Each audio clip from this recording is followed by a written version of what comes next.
ओम।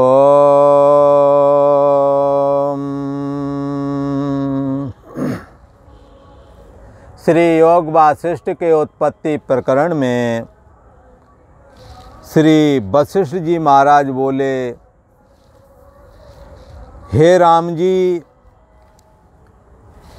यह पुरुष अविद्या से अपने को बंधायमान मानता है और देह के हाथ पैर आदि जो अवयव हैं उस अवयव से अपने को अभिन्न मान करके ये पिंड रूप शरीर को मैं बुद्धि मानने से ये बंधायमान हो जाता है। और अविद्या के द्वारा जो ये जगत की रचना हुई है, ये अविद्या स्वयं अपने आप में विद्यमान नहीं है। अविद्यमान अविद्या ही विद्यमान की तरह भाषित होती है। जैसे किसी लकड़ी में कोई फर्नीचर बनाया जाता है तो वो फर्नीचर अविद्यमान है, अविद्यमान ही विद्यमान की तरह भाषित होता है। जैसे जो लकड़ी की कुर्सी बनाई गई है, वो कुर्सी में कोई ऐसी जगह नहीं जहाँ लकड़ी ना हो, है तो हर जगह लकड़ी, पर बोलते हैं कुर्सी। लकड़ी पर ही बैठे हुए हैं, पर लकड़ी पर बैठे हुए ऐसा नहीं बोलते, कुर्सी पर बैठे हुए ऐसा बोलते हैं। इसलिए कहा, हे राम जी, श्री राम जी ने पूछा कि हे भगवान, ये जो सुमेरु की छाया आकाश पर पड़ती है अथवा ये अंधकार की प्रभा है अथवा वह और कुछ है, आकाश में नीलिमा कैसे भाषित होती है? आकाश में जो नीलिमा भाषित होती है, ये क्यों भाषित होती है? ऐसा प्रश्न श्री राम प्रभु ने किया। श्री वशिष्ठ जी महाराज बोले, हे राम जी, आकाश में नीलिमा भासती जरूर है और उसको कोई ये कह दे है ही नहीं तो ये संभव नहीं, पर आकाश में नीलिमा है नहीं। ऊपर जाकर के लोगों ने देखा तो आकाश जहाज के माध्यम से जाओ तो आकाश ऐसे ही दिखता जैसा यहाँ दिखता है। आकाश में नीलिमा नहीं है और ना ही कहीं पर सुमेरु पर्वत है, ब्रह्मांड का सबसे ऊंचा पर्वत माना गया है। ना ही सुमेरु पर्वत की छाया है और ना ही कोई अंधकार है। आकाश तो शून्यता मात्र, पोल मात्र, अर्थात खाली खाली जगह का नाम आकाश है। यहाँ कहाँ नीलिमा है? नीलिमा केवल भ्रम से भाषित होती है। यह शून्यता इसका आकाश का गुण है। जहाँ जहाँ आकाश होता है वहाँ वहाँ शून्यता होती ही है। जहाँ जहाँ चैतन्य सत्ता है वहाँ वहाँ जगत होता ही है। जहाँ जहाँ ये ब्रह्म सत्ता है वहाँ अहम अस्मि की पूर्णा होती ही है मन के माध्यम से। इसलिए आकाश पोल मात्र है, ये शून्यता मात्र है। ऐसे ब्रह्म सत्ता चैतन्य मात्र है, ये शून्य मात्र है। तो ये ब्रह्म सत्ता कैसा है? चैतन्याकाश कैसा है? चेतन मात्र है। अच्छा, तो ये चेतन मात्र है। जैसे शून्य मात्र नीलिमा करके दिखता है आकाश, शून्य मात्र, पोल मात्र, खाली खाली मात्र जो ये आकाश है, ये नीला नीला क्यों हो जाता है? ऐसे ही चैतन्याकाश, चेतन अचैत चिन्ह मात्र, केवल घन चैतन्यता मात्र, वो ब्रह्म सत्ता अहम त्वम इदम करके, अहम अस्मि करके क्यों भाषित होती है? ऐसा प्रश्न उठाया गया है। आकाश पोल मात्र है। वशिष्ठ जी महाराज कहते हैं कैसा है? पोल मात्र, खाली मात्र, शून्य मात्र। ये शून्यता क्या है? तो शून्यता ये आकाश का गुण है। जहाँ जहाँ आकाश वहाँ वहाँ शून्यता। ये चैतन्यता मैं चेतन हूँ, मैं अपने को भी जानता हूँ, दूसरे को भी जानता हूँ। ये चैतन्यता मात्र क्या है? ये ब्रह्म चैतन्य की चैतता ही सब में चेतन होकर के ऐसे ही दिख रही है, जैसे कि आकाश की शून्यता ही नीलिमा होकर के दिखती है। जैसे उसी प्रकार से ये शुद्ध आत्म सत्ता जो कि बुद्धि देश का साक्षी है, ये साक्षी आत्मा ही अहम अस्मि होकर के प्रफुल्लित होता है, आभासित होता है। तो यहाँ ये भी विचार करना चाहिए, जैसे स्वप्न अवस्था में कोई शब्द अथवा देह नहीं होता है, ना ही जगत होता है, परंतु वहाँ अभिव्यक्ति होती है।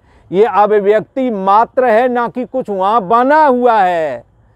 ऐसे ही जैसे वहाँ कुछ बना नहीं बना, तो यहाँ भी वैसे नहीं, उसी प्रकार यहाँ भी कुछ नहीं बना, परंतु ये रहस्य क्लियर नहीं हो सका अभी तक लोगों को। और क्लियर ना होने की वजह से वहाँ वाला तो क्योंकि जाग जाते हैं तो पता लगता स्वप्न था, मिट जाता है।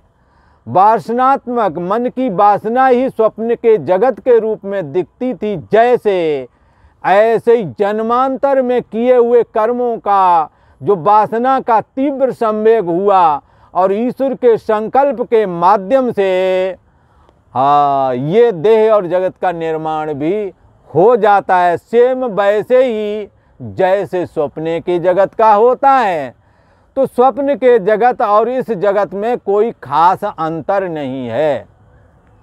केवल इतना ही अंतर समझना चाहिए कि स्वप्न वाले पदार्थ वासनात्मक भोग हैं, दिखते मात्र भोग हैं, ना कि भोग वहाँ हैं। स्वप्न की स्त्री दिखती भर है, ना कि स्वप्न में स्त्री और पुरुष का भोग भी केवल दृश्य मात्र दिखता भर है, ना कि है। क्यों दिखता है? क्योंकि मन में है। ये मन का तीव्र संवेग ही स्थूल जगत के रूप में भी दिखता है। पर यहाँ अंतर यहाँ इतना है, यहाँ ईश्वर के द्वारा संकल्पित भी है। ईश्वर के द्वारा संकल्पित होने की वजह से ये देह और जगत जितने वर्ष का संकल्प किया है, 70, 80, 100 वर्ष का जितने समय तक देह रहेगा, ये ईश्वर के द्वारा संकल्पित किया गया कर्मों की वासना से बंधा हुआ हमारा आपका ये प्रारब्ध हमें और हम और आपको जगत के रूप में दिखता ही रहेगा। इसे कोई बाधित तब तक नहीं कर सकता जब तक कि ईश्वर का संकल्प पूरा नहीं हो जाता। इसीलिए महाभारत में एक दृष्टांत आता है, परमात्मा श्री कृष्ण ने ये संकल्प किया कि हमारा ये रथ महाभारत के 18 दिन तक जो युद्ध होने वाला है वो 18 दिन तक चले। बहुत सारे लोगों ने अग्नियास्त्र का प्रयोग किया। कर्ण ने अग्नियास्त्र चलाए, द्रोणाचार्य ने चलाए, कृपाचार्य ने चलाए, अश्वत्थामा बड़े बड़े लोगों ने चलाए, पर रथ अनेकों बार जल गया, पर ज्यों का त्यों रहा। क्यों? क्योंकि ईश्वर सत्य संकल्प है। पर जब 18 दिन की मर्यादा संकल्प भगवान का पूरा हुआ, 18वें दिन वो अर्जुन से कहते हैं, अर्जुन अब तुम पहले उतर जाओ। पहले सारथी उतरता था। अर्जुन को उतारने के बाद भगवान ने अपना संकल्प हटा लिया, रथ और घोड़े जल करके राख हो गए। ये शरीर रूपी एक रथ है, इसका भी ईश्वर ने संकल्प किया है आपके अपने कर्मों के अनुसार। ये तब तक तो बना ही रहेगा जब तक कि ईश्वर का संकल्प है। इसलिए इस देह के रहते देह मैं नहीं हूँ, ये जानना प्रयोजन है। देह को मिटाना नहीं है, देह के रहते ही ये रहस्य जान पाएंगे। इसलिए ये ईश्वर ने दिया है, जैसे वैसे ही ले लेगा। इसलिए इसको छोड़ने पकड़ने की चिंता छोड़ो, पर जो जानने योग्य तत्व है उसको जानना चाहिए। तो जैसे आकाश में शून्यता उसका गुण है, ऐसे ही चैतन्यता भी आत्मसत्ता का गुण है।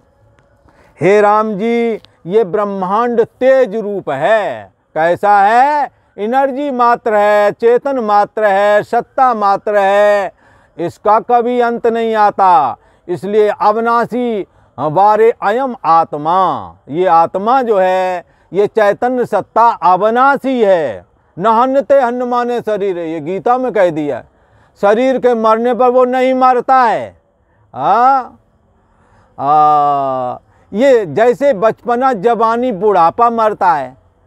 देहिनो अस्मि यथा देहे कौमारम यौवनम जरा तथा देहांतर प्राप्तिर धीरस तत्र न मुह्यति। जैसे बचपना मर गया, जवानी आ गई, जवानी मर गया, बुढ़ापा आ गया, ऐसे ही देह मर जाएगा और तुम बच जाओगे। जैसे बचपना मर गया, जवानी आ गई, बचपने के मरने से कोई हम मर गए हैं क्या? बचपना ही गया, हम बच गए। जवानी मर गई, हम बच गए। बुढ़ापा आ गया, ऐसे ही देह भी मरेगा, हम बचेंगे। क्यों? ना जायते म्रियते वा कदाचिन, इसका जन्म और मरण नहीं होता। किसका? आत्मा का। ये शरीर धारण नहीं करता, शरीर से अलग है, अविनाशी है। इसलिए अविनाशी तू तद विद्धि एन सन्मृदम ततम। अविनाशी तो तुम उसे समझना जिसके द्वारा ये सारा जगत व्याप्त है, वो अविनाशी है। किसके द्वारा व्याप्त है? कहीं समुद्र में लहरें बहती, बोले अविनाशी लहरों में कौन है? बोले पानी। बोले कौन? किसको पानी समझे? बोले जो सब में समाया हुआ है वही पानी है, वो अविनाशी है। पर लहर तरंगे फैन बुदबुदे नष्ट होते रहते हैं। ऐसे ही अहम त्वम इदम करके जो जीव हैं ये अनंत हैं, इनका होना ना होना संभव है। ये बनते और बिगड़ते रहते हैं, परंतु चैतन्य आत्मसत्ता ज्यों की त्यों अपने आप में स्थित है। इसीलिए तो शंकराचार्य जी ने कहा कि भाई विचार करो। आद्य शंकराचार्य जी ने कहा क्या? कस्तम को तुम कुता आयाता। अरे तुम कौन हो? मैं कौन हूँ? ये जगत क्या है? इस बात का विचार करना चाहिए। इसलिए क्या करें इस विचार के लिए? आत्मा वारे दृष्टव्य, आत्मा को जानना है, समझना है। कौन सी साधना करें? तो कहा है श्रोतव्यो, आत्मा का श्रवण करो। क्योंकि सुनते सुनते तो दीवालें चल जाती हैं।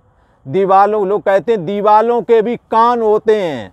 आप आत्मा की कथा को, इस ब्रह्म विद्या को गीता के माध्यम से, उपनिषदों के माध्यम से, श्री योग वासिष्ठ के माध्यम से आप श्रवण करें।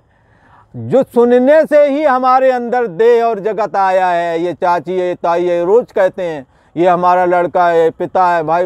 रोज इनका जप होता है और रोज जप करते हैं, इनके बुलाते हैं। जब भी बुलाएंगे फलाना यहाँ आओ तो नाम पुकारते हैं, नाम का संस्कार बन गया।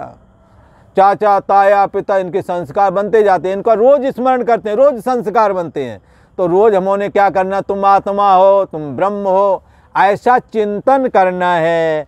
इस चिंतन के द्वारा मैं ब्रह्म हूँ, मैं आत्मा हूँ, ये भी बैठेगा। तो कहते हैं हे राम जी, यह ब्रह्मांड तेजस स्वरूप है, इसका प्रकाश ही स्वरूप है। तम का स्वभाव इसमें नहीं, ये प्रकाश स्वरूप है, ज्ञान स्वरूप है। तम तो जितना भी अंधकार है अथवा अज्ञानता है, ये तो ब्रह्मांड के बाहर है। ब्रह्मांड के अंतर में तो चैतन्य सत्ता है। उस चैतन्य सत्ता में अज्ञानता नहीं है, अंधकार नहीं है। ब्रह्मांड बाह्य है। ब्रह्मांड बाहर की ओर है, अंतरात्मा अंतर की ओर है। इसलिए कहते हैं अंतर का मतलब भीतर की ओर।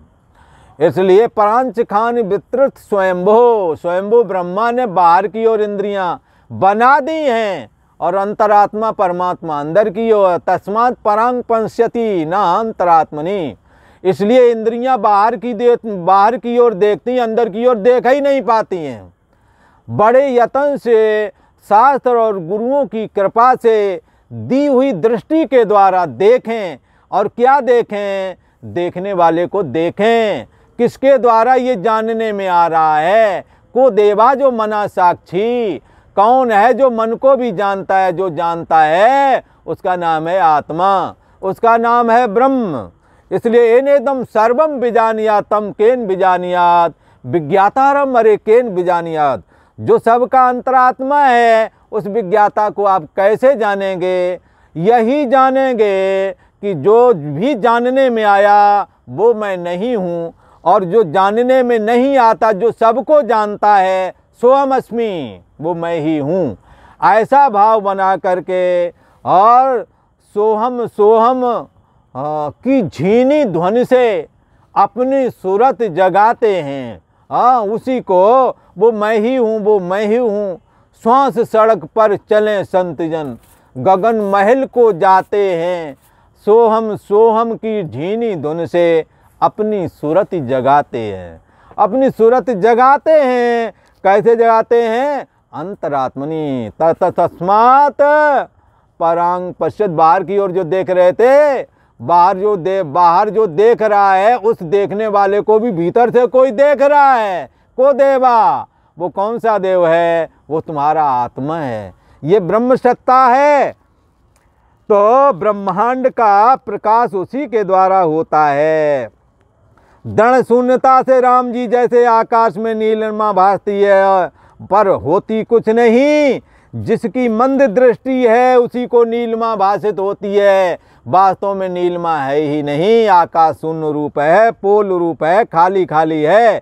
जिसकी दिव्य दृष्टि है, हे राम जी, उसको नीलिमा नहीं भासती, उसको तो शून्यता और पोल ही भासित होता है। मंद दृष्टि को आकाश में नीलिमा भासित होती है, वैसे ही अज्ञानी को अविद्या ही भासित होती है। मैं मेरा तू तेरा आदि जो व्यवहार है, जगत व्यवहार है, ये अविद्यात्मक है, यही उसको सत्य लगता है।